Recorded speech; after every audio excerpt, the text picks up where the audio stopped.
Thank you. What a nice introduction. Good afternoon, everyone. Right, so we're going to keep this page on here for some time. Before I introduce myself, I actually almost didn't make it today, and this is not like dramatics, as the Gen Zs will say, but honestly speaking, I woke up at 5:30 a.m. this morning, and I actually wanted to cancel today. I think I had a whole speech that we've been obviously working on. I knew I was going to be a speaker for this for a few weeks, months actually. So I prepped myself, and I had a whole speech and I was ready. And you know how the saying goes, we plan and then God... Hey, you guys do you read your Bible? We plan and obviously we kind of have to leave it in God's hands. He establishes, right? And in the month of January, actually, January is so long. In this month, I literally received probably the worst news anybody can receive. Really tough time for myself and my family this month. So as I was lying there today, I just thought, nah, I don't want to do today. I'm not in a right state of mind. I just, honestly, I just can't. And then I thought to myself again, how dare I?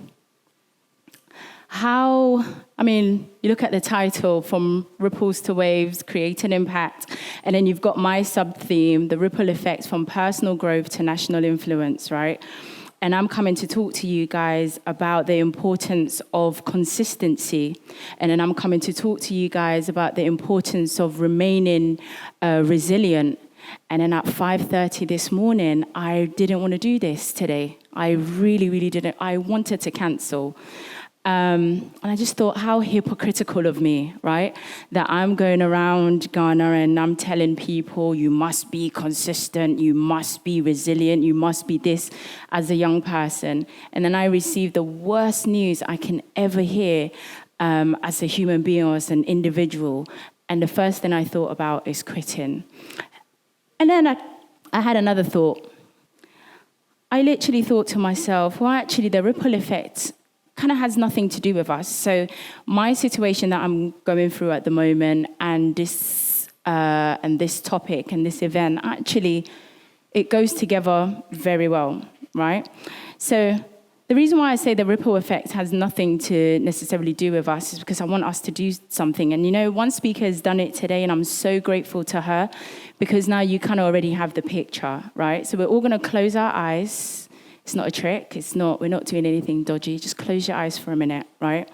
And I just want you to picture yourself standing in front of a pond, a river, a very still, calm river. I don't want to see any eyeballs. Just close your eyes.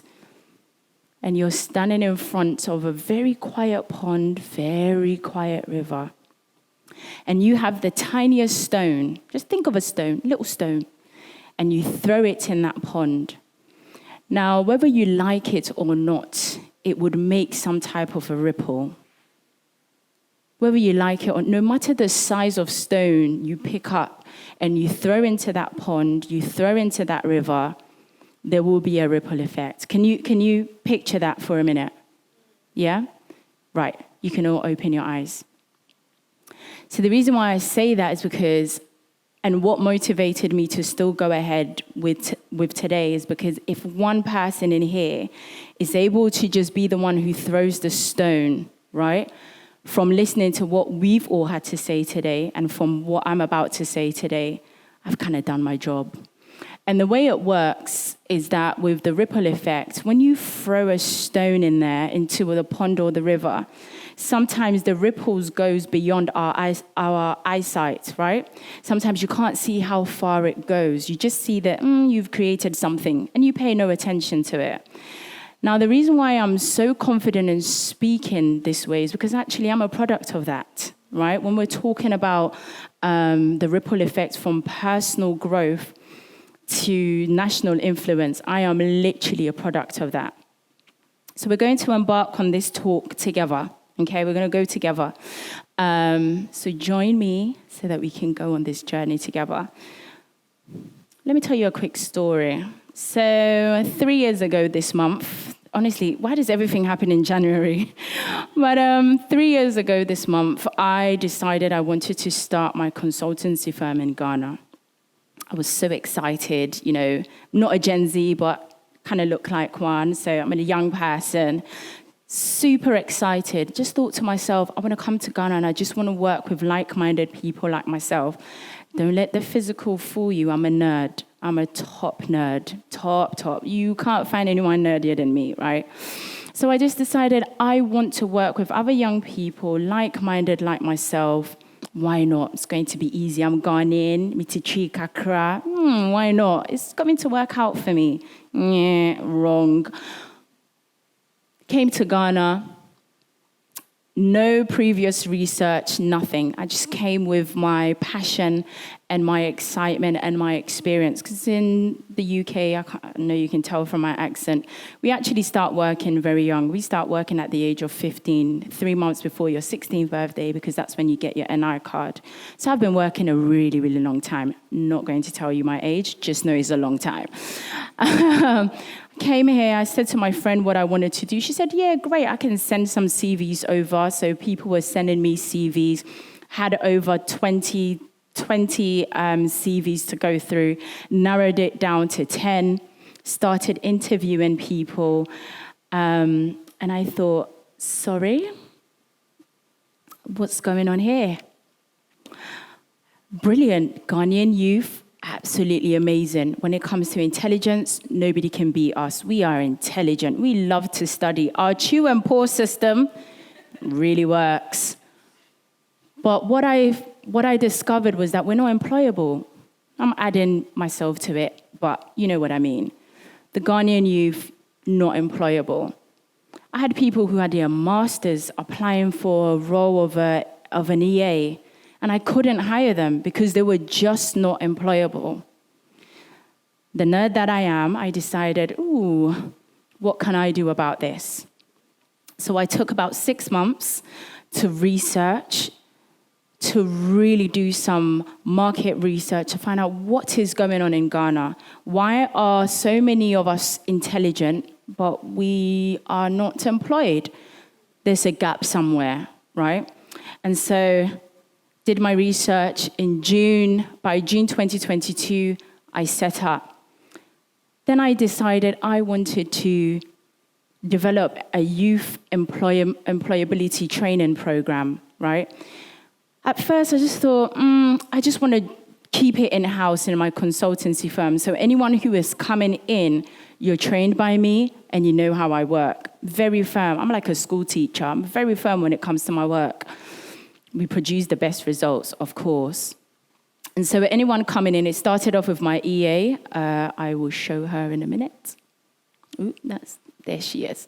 So I just had one worker, my EA, Abna. She's a superstar at the moment. I'll talk about her in a second. I hired her, trained her very well, trained her like how I like to work. We submit things on time. There's no delay. Customer service, how we communicate, time management, so many other elements. She became a brilliant EA. And then we both decided, so many people in Ghana are suffering. Why don't we extend this? Why don't I just keep hiring people? Then I hired a further, how many of them are there? You can count yourself. And then trained them as well. Kept training. And then it became a program, and we decided to scale up. Actually, not just for myself. Why don't I do a favor for other companies in Ghana who are looking for fantastic staff? And actually, the youth of Ghana, all we just needed was just a little push. We just needed someone that would just throw that stone for the ripple effect. And then we kept going and we kept building and scaling. And up till date, we've trained over 2,000 young people in a space of a year and a half. Thank you. A year and a half. And we now have about 80,000 young people on our database that we're looking to train. And they're not staying with us. We're actually helping them to find work outside of here, right?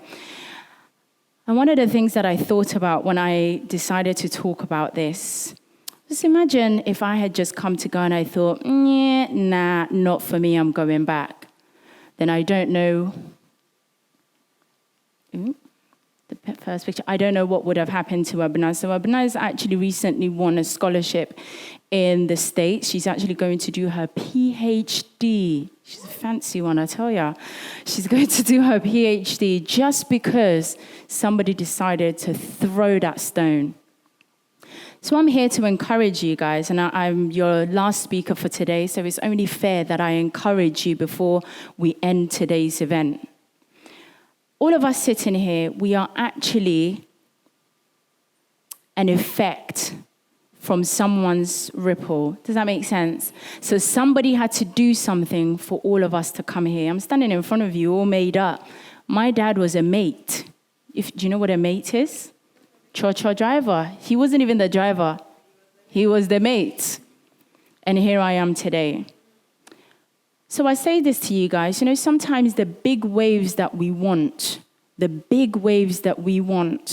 are literally in the little ripples that we just need to start, no matter how small. And at the beginning of my talk, I actually said, and I did it intentionally, I mentioned the size of the stone. Remember I said no matter what the size of the stone is, when you throw it in that pond, there would always be a ripple. Do you remember that bit?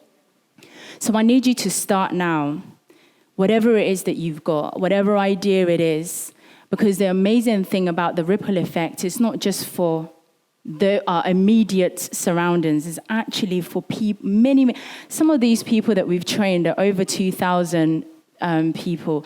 I don't remember all of their names, but somehow they remember me from somewhere. Somehow one of them got a job at the Commonwealth. I was at an event yesterday. She was like, if it wasn't for Asante and Partners Youth Employability Program, she wouldn't have gotten the job. I didn't even know. And funny enough, we've been not only endorsed by the Commonwealth 3 years in a row, we've worked with UNDP, we've worked with the British Council, we've worked with many international institutions just because I wanted to train one member of staff on my team to be employable. And now you see that ripple effect? Right. So let's go to something else. I wanted us to discuss this because there are some horrific statistics. Oh, if I can get my words out today. In Ghana. And actually, some of this data has gone up. It's definitely gone up because this was from 2022. So we're all sitting here, we're all intelligent, we all have ideas, we're going through. Remember I told you the worst news I have ever heard this month?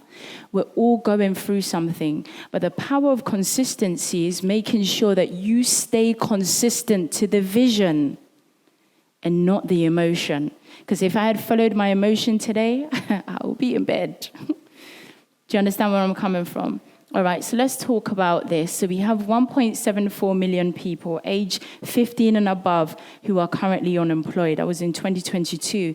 In 2023, that's gone up to 1.83 million. Now, you and I know that Ghana is not great when it comes to collecting data. It's not always accurate. So we know those numbers, even though it's 1.83, it's even higher at the moment.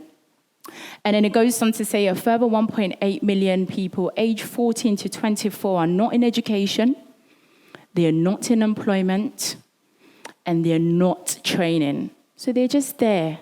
They're doing what? They're waiting for those of us who have been given the opportunities to start something that would help employ them, to train them, that would help give them an opportunity. So instead of just sitting on what you have, I just hope from this conversation and all the speakers who have spoken today that you decide, you know what? I want to have that ripple effect. I didn't introduce myself, so I guess this is the perfect time to introduce myself. So I'm Asante, and they're right. I am the managing director at Asante and Partners. I'm also the chief project officer at Development Bank Ghana, and so many other titles. The titles don't matter. What matters today is that I hope and I pray that you're able to just start small. And really, starting small. Everyone here uses a smartphone, right? So sometimes what you want to create is at the tip of your fingers. And I always say, if you can spend an hour on Twitter, an hour on Instagram, and now Ghana TikTok. There's a funny story about Ghana TikTok. That in heaven, when the angels are bored, they actually look at Ghana TikTok for comedy. I'm sure you guys are going to edit that bit out, but I just thought I would. That's how funny Ghana TikTok is. So sometimes, without you knowing, you're on there for 3 hours, keying on someone else's dream, on someone else's platform, using your data that you've bought. Do you understand where I'm coming from? So that same data, you can definitely use it to start whatever it is that you want to start. Thank you so much for listening to me, guys. And that's it.